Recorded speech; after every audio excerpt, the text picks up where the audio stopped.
Hey everybody, I thought I would just do a quick and dirty video on my iPhone, just give you a quick update.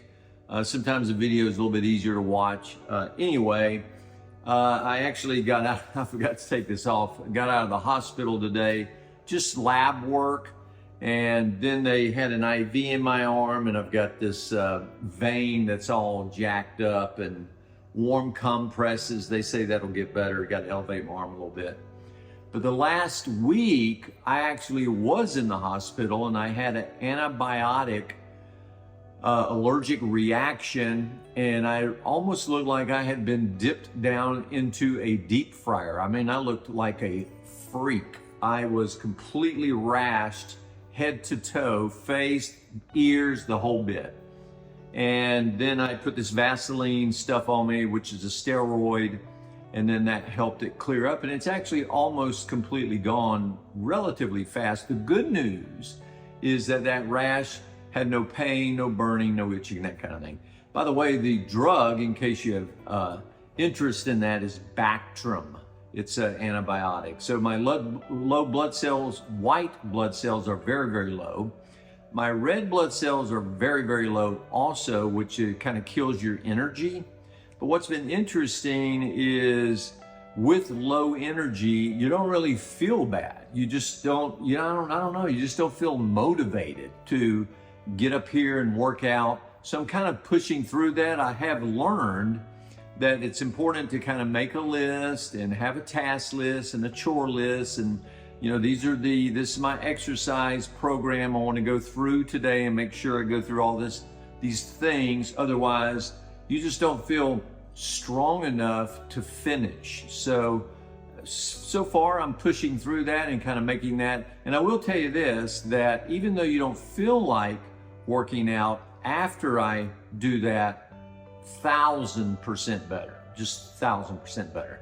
Total eating regimen. I'm already a clean eater. We're paleo people. I don't know if you're familiar with paleo, but for about 7 or 8 years, we've been paleo. No sugar, no dairy, no wheat.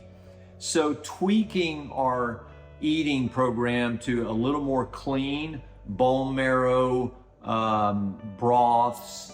We bought a juicer. We're using smoothies, tons of fresh stuff. Added some new things. I'm not a big cottage cheese guy, but I'm learning to mix honey and berries and different things with it. And sauerkraut and certain like turnips. I'm not a big turnip guy, but learning that all of these things are extremely palatable with proper prepping and proper mixing with other things that make them taste good.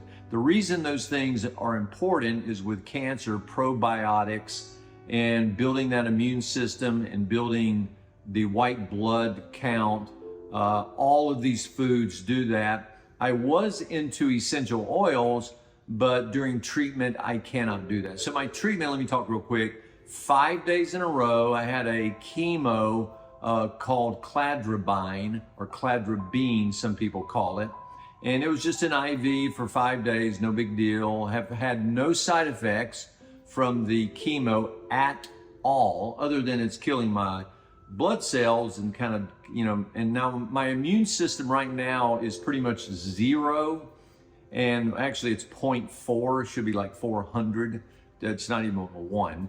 So I'm kind of on lockdown, no human contact. I mean, I can talk to somebody 6 to 8, 10 feet away, but certainly I cannot get an infection. I can't get a common cold. They even have me on I use a little Valtrex. Occasionally I get a cold sore. They don't even want that to happen because that can turn into shingles, which turns into virus, which becomes fatal. So I'm extremely immune to things that could go sideways. So I'm just staying in the house, no big deal. And then Wendy also has to be careful what she exposes herself to. She went to a concert last night, and you obviously wouldn't want her to bring home COVID or something like that from a concert. So we're just having to be really careful with all of that. So the chemo's over, and then next week I start an 8-week regimen of a monoclonal antibody called rituximab. And it's IV, It's interesting because the proteins from rituximab come from mice. Yes, a little mouse. And so they're actually genetically produced in these mice. And then when they inject that in you the first hour, they watch you closely because our human body says, hey, I don't want any part of that. It's coming from something not human. But typically that can be a side effect that is highly monitored and highly managed, and they've never had an issue. The good news of all of this is after the 8-week, it's a once a week IV for 8 weeks, the monoclonal antibody, and then I'm done. So when we went to MD Anderson, the 20-year veteran physician, I have hairy cell leukemia, and hairy cell leukemia had only been seen by this physician over a period of 20 years, 150 times. It's pretty rare. The good news of it is once you do the chemo, once you do the monoclonal antibody, it's kind of a one and done. Everyone with hairy cell HCL leukemia has gone into remission. 3 did come out, they retreated them, and then they went back into remission.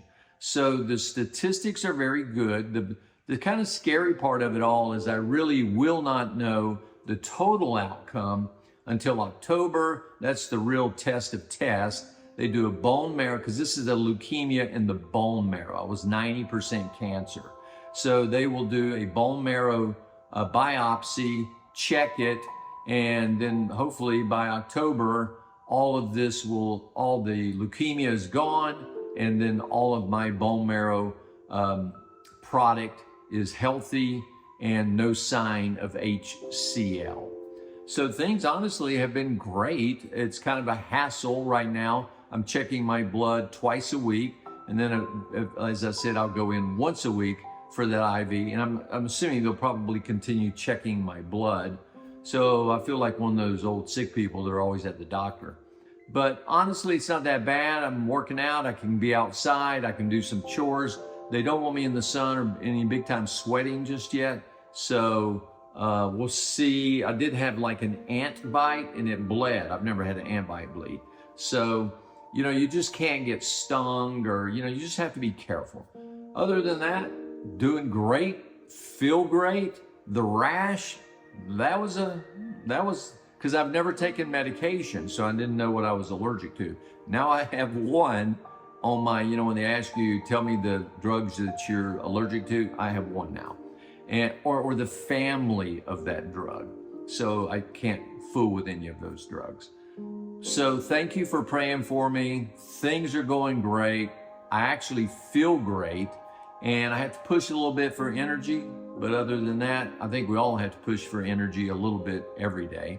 I have a new YouTube coming out of different things. Just started a podcast, so look for that. If you haven't picked up my book, you should buy it and read it. It's You Finishing Well. And if you want updates of podcasts, YouTubes, etc., you can go to our website, youfinishingwell.com. Put your name, and you won't get junk mail from me. And then whenever I do something, that will be pushed out to you as an update if you would like to see or hear the podcast, etc. And the podcasts are really coming from, I read the Bible cover to cover every year and a half for like 28 years. And the Bible has so many different topics, and those topics make their way to journals. So I decided to try those journals and turn them into podcasts. So that's kind of how I'm spending my time, kind of a new mission, new purpose, new thing. So thank you, and thank you for praying. Please continue to pray, because I really don't know the outcome of all of this until October. Thanks, guys, and I'll talk to you later.